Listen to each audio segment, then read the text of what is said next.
Hi everyone, Mr. Miguel from McBee here. I've seen a lot of positive reactions and a lot of views on my first skate tips video. It's really awesome to see so many people interested in skateboarding, so today we're going to make skate tips too. So follow along to learn a few more tips.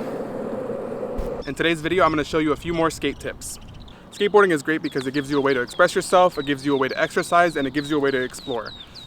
In this video, I wanted to show you one of my favorite parts of skateboarding, which is exploring. I want to just show you how to navigate the real world using your skateboard. So riding in Austin, depending on where you live, there's different rules and regulations when it comes to skateboarding, so I wanted to share a few of the basic tips when riding in Austin.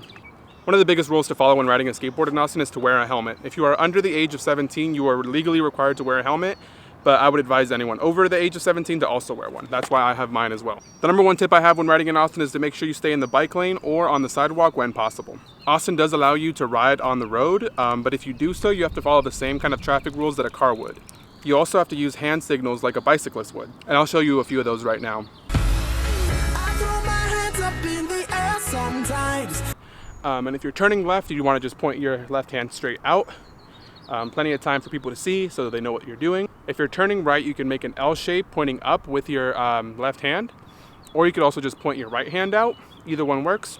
And if you're coming to a stop, you're going to go ahead and use your left arm and make that same L shape, but then point it down. And that's how other people will know that you're stopping. These are the hand signals that you're going to want to use if you're riding on the road in Austin. Another smart tip is to not ride in crowded areas. If you're somewhere like downtown, it's best to just get off your skateboard, walk until you find a more open area that's a little bit less difficult to navigate.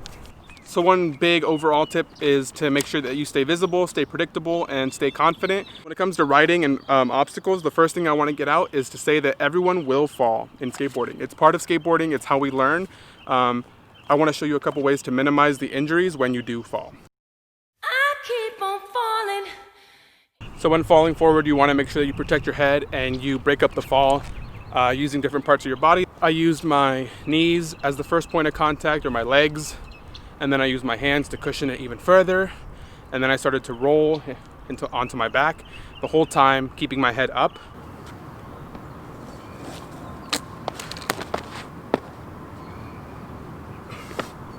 So if you find yourself falling backwards, a little different. You don't want to use your hands as much because that kind of pressure on your hands might injure them further. So what I do is, if I start falling back, first thing I do is try to get lower.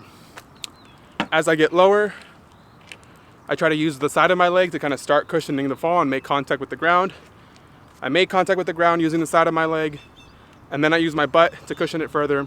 And then I roll onto my back, keeping my head tucked with my chin to my chest to keep the head off the ground. And I was able to just keep on riding.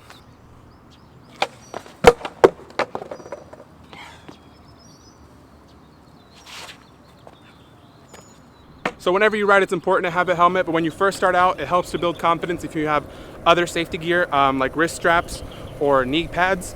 Those kind of just let you catch yourself without scraping up your hands or knees. So those are all the tips I have for you in this video. I hope you guys enjoyed watching. If you did, make sure you like and share so I can keep making more. I'll see you guys in the next video.